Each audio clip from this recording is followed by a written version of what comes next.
going on, guys? Ahmed here, back with another video. Here today to finally review the Joey Badass record 2000.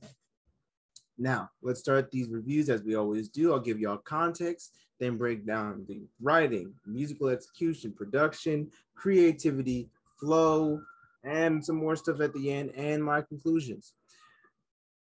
But first, let's get into context. So for context, I think Joey Badass is very good. I think he's a very impressive rapper.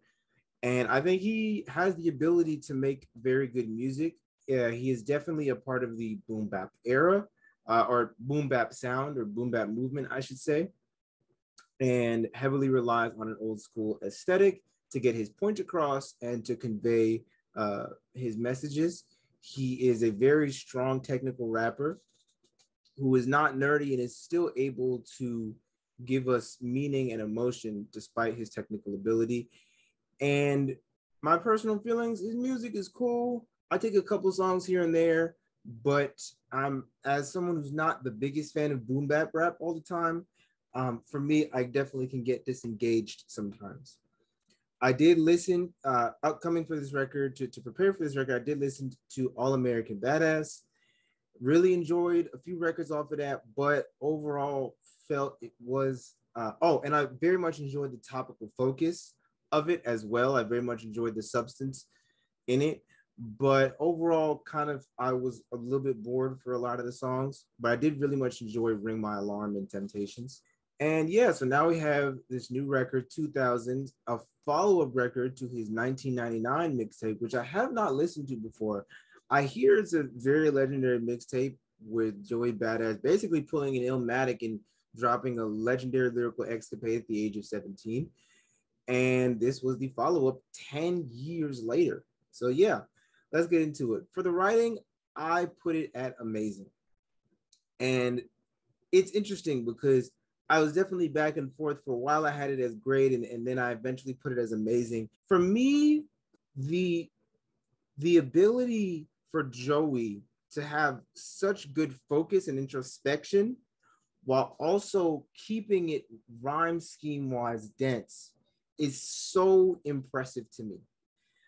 He is such a proficient rapper, but he doesn't nerd out with it and just talk about irrelevant stuff just to be lyrical. He has a message, he has a thing that he's putting forward, and that was the record. The sequencing was pretty strong, with him, recognizing some of the highlights in the beginning and then recognizing some of the low points, such as in songs like Head High or Survival's Guilt towards the end. It clearly had a focus in that he is sort of reflecting on his journey since 1999 and speaking to the way that he has grown and his changing in perspective, which I personally really enjoyed.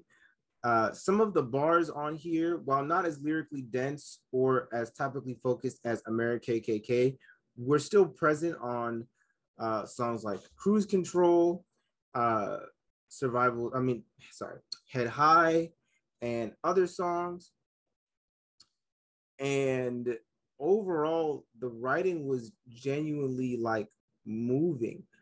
It doesn't get the perfect rating for me because a lot of the songs were kind of like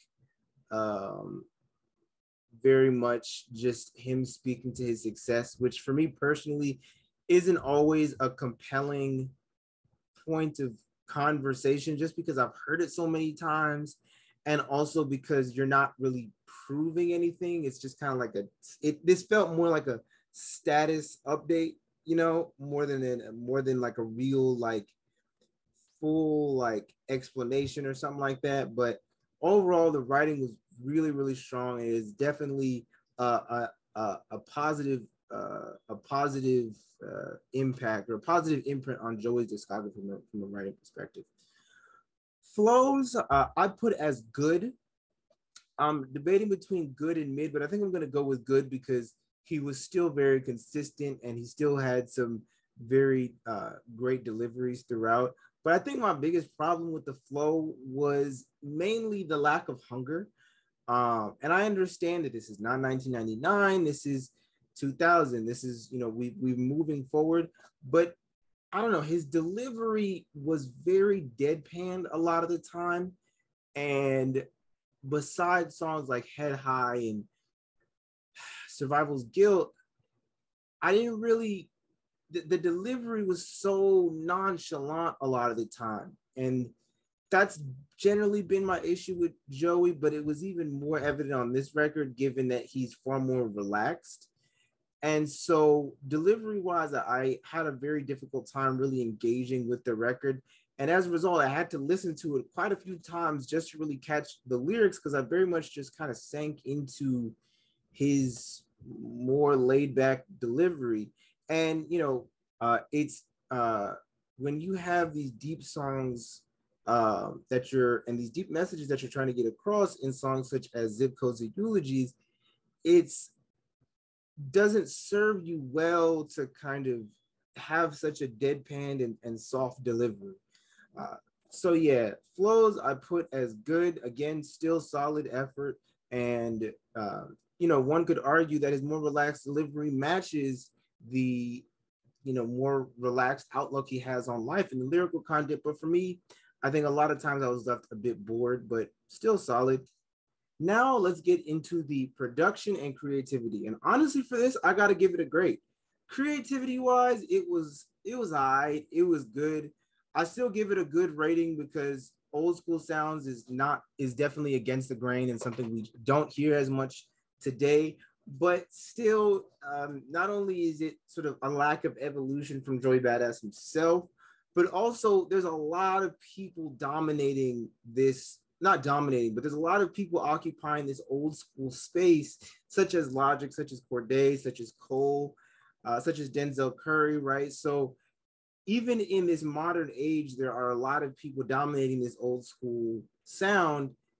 And, by the name, it's old school, which means it's already been done before. So creativity, it was cool because he definitely brought his own flair to it. But I think that given I've heard so much old school style rap, it definitely maybe didn't hit as hard or wasn't as monumental as maybe he was hoping for it to be. But the production was absolutely incredible. Very, very much enjoyed that. This was definitely a step up from All American Badass. So much of there was so many enjoyable samples and jazzy instruments, such as on Brand New 911 with that trumpet, absolutely fire.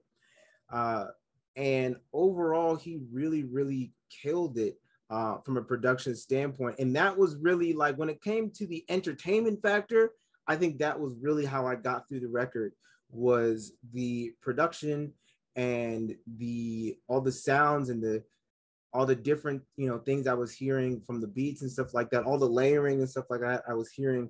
That really helped me get through and really allowed me to appreciate this record. And I always talk about this, but very much was world building. Very much felt like he was taking us through the past and giving us these different flashbacks of these different moments through the instrumentals. And so yeah, that was the production and creativity. Let's get into the musical execution. Overall, I put it as a good. I think that it was solid enough. Like I said, the beats definitely carried this record in terms of from a musical like enjoyment standpoint. But that being said, like I said, sort of the flat, deadpan, lack of hunger delivery definitely held it back a bit for me as well. And so overall, I would give it a good. I think some of the songs I'm gonna take, but some of the songs not so much. Most of the songs not so much. I definitely felt like sometimes it was a bit of a slog to get through. However, I gotta respect that for people who enjoy boom bap and who enjoy that old school vintage sound, you are definitely going to like this. And this is definitely far more entertaining than other boom bap in its lane. Think, for example, maybe I would say it's far more entertaining than say the new Corday record, for example. But overall, it really just gets a good for me. Like I said, if you enjoy boom bap, this is definitely going to be one of the more entertaining records that you're going to listen to. But for me, I'm not taking that many of the songs. I can't really play many of the songs in that many environments. And so yeah, it was, and the deadpan sort of like almost bored delivery kind of brings it down a few notches for me. But yeah. Um, and finally, let's just quickly go through the features. And honestly, I put this at amazing because everybody showed up and it was great to see. From the speaking features from Diddy and Nas to the rapping features from JID and Westside Gun, which Westside Gun on every song, man, just comes through and just delivers excellent features, excellent ad libs. Brand New 911 is one of my favorite songs off this album. Very much enjoyed that. The Larry, I can't remember his name, but the Larry feature was really enjoyable. Very much enjoyed his smooth delivery. Honestly, I like the Chris Brown features. A lot of people didn't like those songs overall. I really enjoyed them. I felt like Joey's contribution was great, and Chris Brown's voice definitely threw me for a loop. But at first, yeah, it's good enough, definitely serviceable, and definitely works as sort of a more seductive love song. Um, and so, yeah, all of the features really did their thing. And I really enjoyed, I definitely felt like the features brought a lot of life and energy to this record, which is, again, another reason why I'm not going to put the musical execution as mid, right? It's definitely not a mid from just listening up subconsciously, listening to it, definitely not a mid because of also some of those features that bring more life, pump more life, and sort of joy into, not, I shouldn't say joy, but energy into the record. So definitely I put the features as amazing. Closing thoughts. Overall, I give this a great rating. Definitely a very strong project and definitely cements Joey as a top 5 rapper or New York hip hop artist in this new 2020s decade, and a really strong performance by him overall. I'm very glad to hear he's doing well and enjoying the fruits of his labor, because at the end of the day, all the things that he's talking about, he worked for from the ground up, and all of this is from his talent. And so it's really, I'm really glad to see that. And also, from a New York diversity standpoint, I always say this, and I'm always going to mention this, it's very nice to see that there are so many different New York sounds coming out of New York. And I want to be able to appreciate and celebrate them all. And I feel like this is a great opportunity to celebrate the sounds, the great sounds coming out of New York, for the people who appreciate the older ways and the more vintage sound. And so, yeah, that is my review of this Joey Badass record. I have a new mic here. Let's see if I can, got a new mic here. Let me see if I can. Yep, there we go. Yep. And so let me know in the DMs. I'm gonna drop my Instagram, of course. Let me know what you all think. Make sure to subscribe so that we can open those comments up, and make sure to like the video, of course. And let me know what you all think of this record. Did you love it? Did you hate it?